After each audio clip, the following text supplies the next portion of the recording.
Super. Here we are. Awesome. How are you? I'm good, and you?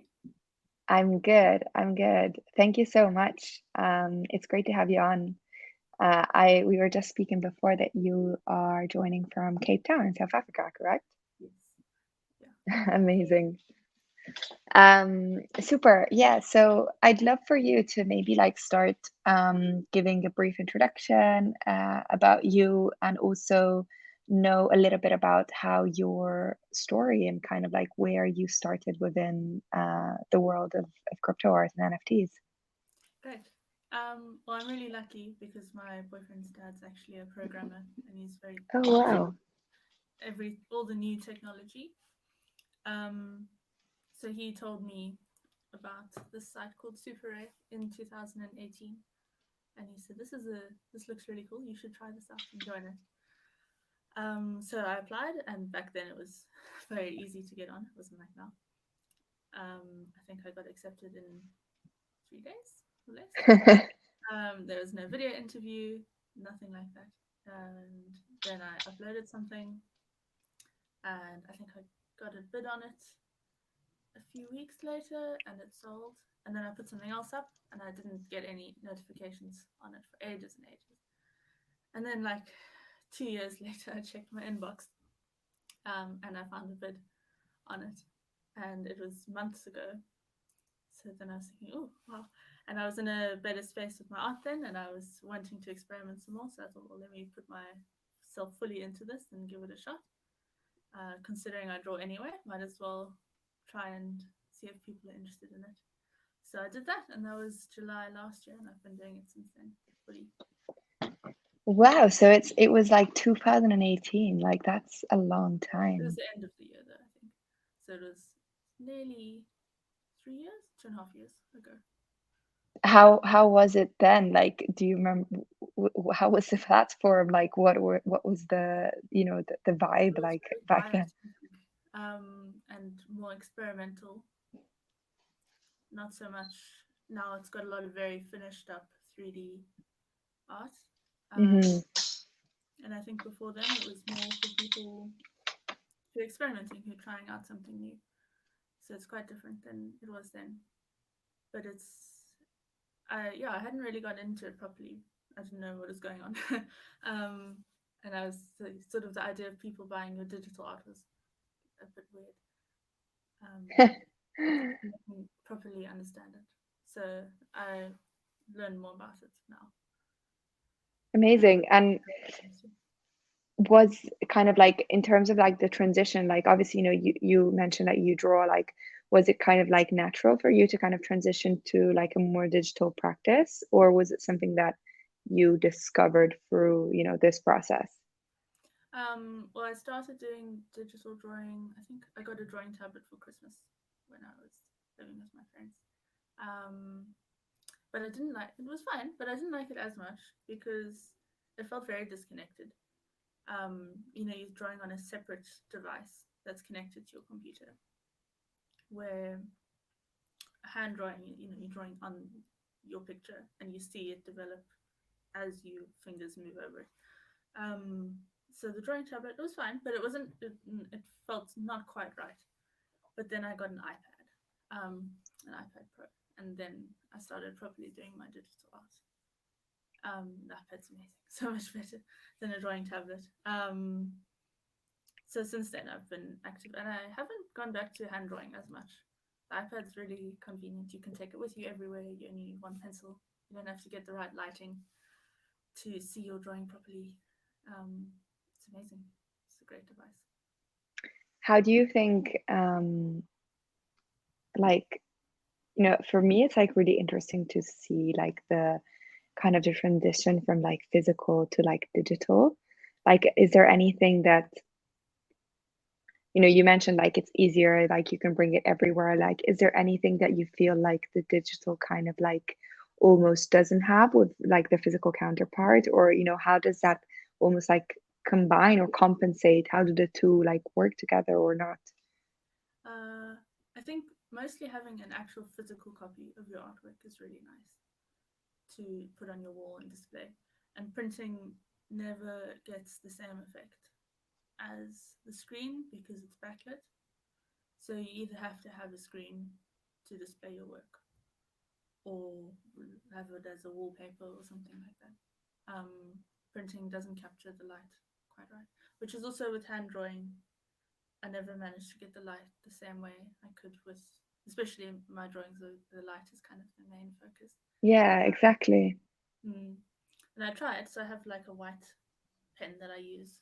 It's even somewhere here, I think. Um, but it doesn't. It's not backlit, so it's never the same. That's interesting. Like the light, exactly. Like how do you create yeah, how do you create this like feeling? Because it feels like it's obviously like the light is like the main kind of like thing that stands out between the drawings, like the doodles and the neon kind of effect. Like how do you go about doing that? There's actually a really nice pen in Procreate. It's called the neon pen or neon brush, and it does the effect for you. So it's got Oh wow. really bright lines in the middle, and then it has darker on the edges. So it's got like an airbrush effect, but with bright in the middle. And I started using that pen for something, and now I just use it all the time. I don't even need to fiddle with it. It's perfect. Amazing. And what about like your like you have your style is pretty unique in a sense. There's like these kind of like round like lines. Like is it something that I was looking through your like a super rare profile, and it seems like it's something that you've always done like from the Mm. very beginning. How did that come about? Like what is yeah, how did it how did your like practice kind of be this essentially? I always used to do these swirly doodles with spirals and shapes. Uh, and I did them even on mugs. I'd get these ceramic mug um, pins and then draw on the mugs and cook them in the oven. So I started, I've always liked the gentle, soft curling lines. And I love Van Gogh as well. So I started looking at Van Gogh more and Starry Night and all the way he's got the atmosphere from and the movement as well, just from the lines. He does kind of shorter lines. So I experimented with that more when I got the digital iPad. Before that, I didn't do it as much. I used to do line drawings, but not the same. And it works really well with the lines, with the bright colors. I think it works much better digitally than it would by hand. I have your super rare profile up, so I want to share it if that's okay. Yeah, of course. Um, yeah, because I think like these, I was just you were mentioning the Starry Night, which I think is this one here. Yeah. And how do you think, something that I've noticed is obviously like animations, right? Like, and I guess coming from maybe like a more kind of like physical practice, like what do you think? Is it something that you kind of like adapted for the medium, specifically like for digital art and like crypto art to add animation? How do you think that kind of complements the work? I think there's a lot more animation with digital art. It's really hard to do it by hand because you can copy and paste your layers and you can get it to move much more easily. So I started doing animation when I started with crypto art. There was lots of animation on Super 8, so I thought I don't want to stand out, so I want to try also have animation. And I did it by hand, so I don't use any programs. I just sort of slowly move and flip between the layers. So it still takes a long time, but it's really fun. Amazing. And the way that you choose, like for example, I can see the series of Cape Town, but then there's a lot of like figurative like paintings and like portraits and like animals. Like, how do you go about like, approaching like your work? Like maybe like tell us a little bit about like how you go about like every new piece or every new set series that you create. How does that happen? It's usually just a thought that occurs, or I'll find inspiration looking at photos, or I mean, Cape Town, I live here. So it's just looking at things in general life. I can't think too hard about it. Otherwise, if I try think about what I'm going to do, then I give myself a block. Um, and then I can't do anything. So I try and not think too hard about it and just relax. And then I'll think, oh, the sky looks really nice tonight. I should do something like that. Or I'll see a cute cat on Instagram and I thought, oh, I should draw the black cat. I love black cats. Amazing. And do you think it's something that, has changed throughout, like looking back maybe at your like early kind of like pieces that you've tokenized, and now like how has, your maybe like also new things that you've learned through the space and Mm. knowing about the technology, like what has how has that affected your practice? I used to do a lot of realistic portraits, which is interesting because it's so different from what I'm doing now. But now I sort of try to do more impressionism type work where I capture the mood. Um, so it's changed a lot, and I'm focusing on nature more than I used to because that's the thing I really love the most is animals and nature in general, the world. Also, people are very interesting, but I used to do people almost exclusively, and now I'm doing other things more. If you go onto my Instagram ever, you'll see my older work, and it's very different from this. So it's quite interesting to see how it's changed. And are you still are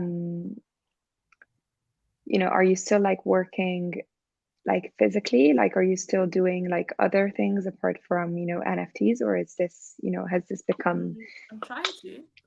I have some here, but it gets distracting because I get so involved in what I'm doing that I don't really think Oh, about it as much. Let me find something. I started doing. Oh, here's a bird. oh It's wow. like my sketchbook, but most of them I don't end up using. But I like fan art for relaxing. Even, I mean, the Van Gogh is kind of fan art. So this is from my neighbor Totoro, Oh yeah, amazing.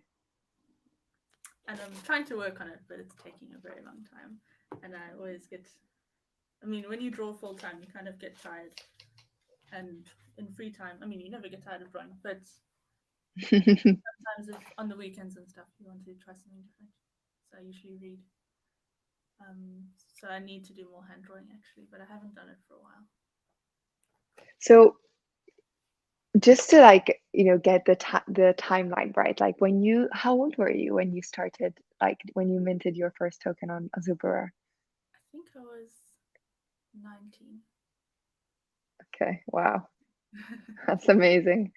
And what and when you like, like when what do you think about it now? Like how, I mean, you've seen the space pretty much grow from nothing to what it is now. What do you think about that? Like, Well, what is it's so your amazing impressions on it? because when I came, nothing was happening much, and then I mostly forgot about it because I thought no one was interested in my things. And when I came back, it was thriving. It was busy, and there were so many other people and collectors and people interested. And it's such a nice space to be in. Everyone's so supportive as well. There's no, not really. I mean, I guess to a certain degree, there'll always be some competitiveness, but not really. There's mostly just people supporting each other, and it's such a positive space. I've never been in a space with so much positivity, and I can't believe it. I keep waiting for something bad to happen. Like, it's too great. Um, and it's revolutionizing art. Artists have never made money properly unless they were commissioned in previous days. I mean, you always hear about starving artists. You've never really heard about the wealthy artist. And now we're actually giving people a chance.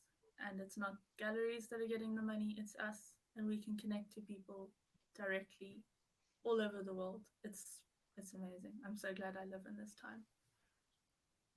And in terms of, obviously you're in South Africa, like how is that within like the space that you're in? So is it something that you're seeing like develop around you as well, like outside of like, the metaverse that we live in? Like, is it something that, it's growing within your ecosystem? It is, but very slowly. We're quite behind in terms of technology. Well, not technology, but sort of new ideas. So I've started hearing people talk about it more. And when I hear people know what I'm talking about, it's quite a shock. The other day, someone was talking to me about people. You know who he is. This is so exciting. Usually, I have to explain, especially in the area I live in. There's quite a lot of old people. So when I say I'm an artist, they're like, "Oh, what do you do?" I do crypto art. Oh, what? Take 5 minutes to explain to each person what it is, and they're just sort of like, "How nice for you." Yeah, and then I don't think they really understand, but they'll get there eventually. And when you explain it to them, what do you say? I'm curious on how Um, you define crypto art I to, say that I sell my work online for cryptocurrency, and it's like an auction or for sale where people buy it, and they're like, but why would they want to buy it? They don't have a physical thing. And it's like, well, they can use this as wallpaper, or they can print it, or display it on a screen. And I mean, how much time do you look at your screen compared to your wall with your art on it? So it makes sense. But they try, but they don't.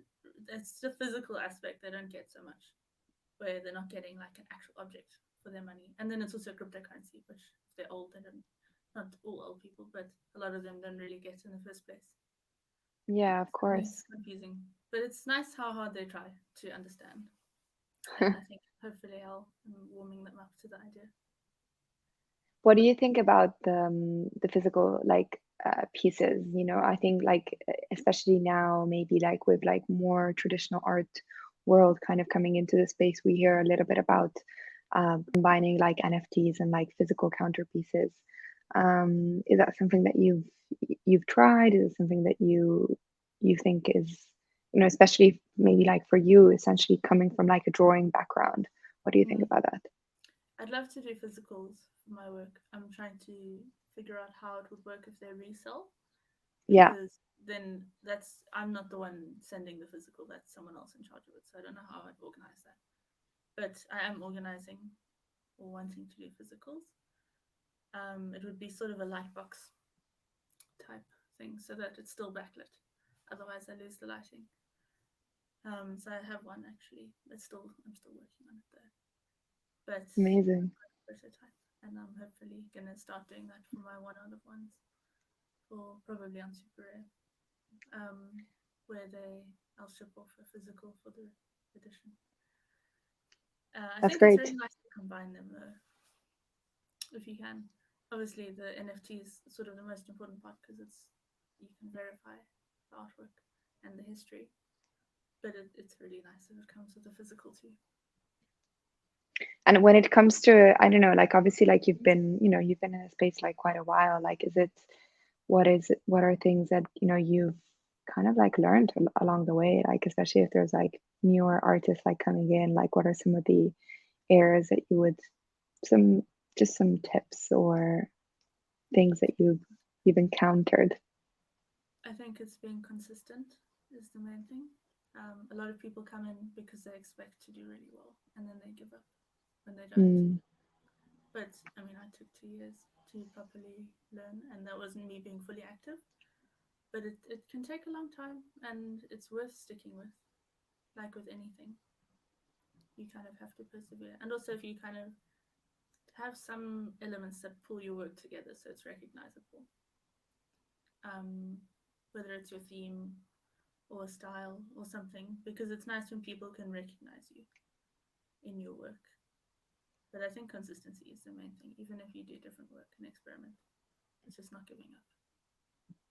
yeah, absolutely. And I mean, in terms of recognizability, like I think your work is pretty recognizable. It definitely stands out a lot. I'd love to know if like, what are like some of the things that are like especially, that are unique to this ecosystem that maybe like you've encountered or come across, like whether it's like relationships with other artists, like collaborations, or relationship with collectors. All of those things, I haven't seen those anywhere else. I mean, collaborations you sometimes see, but not so much. It's more if people are actually close together environmentally, then they'll collaborate. But it's people all over the world, and it just brings people together with collectors and artists. I think that's the whole point of the space, and that's why it's so unique and special. Because there's nothing else that, I mean, the internet in general brings people together, but there's such a great community. And yeah, I mean, I think in most galleries, people don't really know they're collectors, or collaborations. I haven't seen either so much, like physical ones. It's it's a very special. That's why it's going to succeed. It's so unique. What do you think about the concept of the museum and what they're building? Well, the museum is fantastic. It's verifying crypto art because we have so many real life museums, but there's no way of showing everyone what we're doing, and it's amazing. We're doing something really great. It should more people must know about it. And Awesome. also that they support artists is also amazing. It's not they're not expecting donations, you know, and that's also because most museums are they don't. Well, I don't know. I'm not really a historical person. Maybe I'm totally off, but it's supporting people who are still alive as well. It's amazing. It's not people who've died and they're not benefiting really. Super. Well, thank you so much, Daniela. It was like super great to have you on and hear about your story. So thanks a lot for your time. Yeah, thank you for thinking of me and inviting me. Yeah. Thanks a lot. Cheers.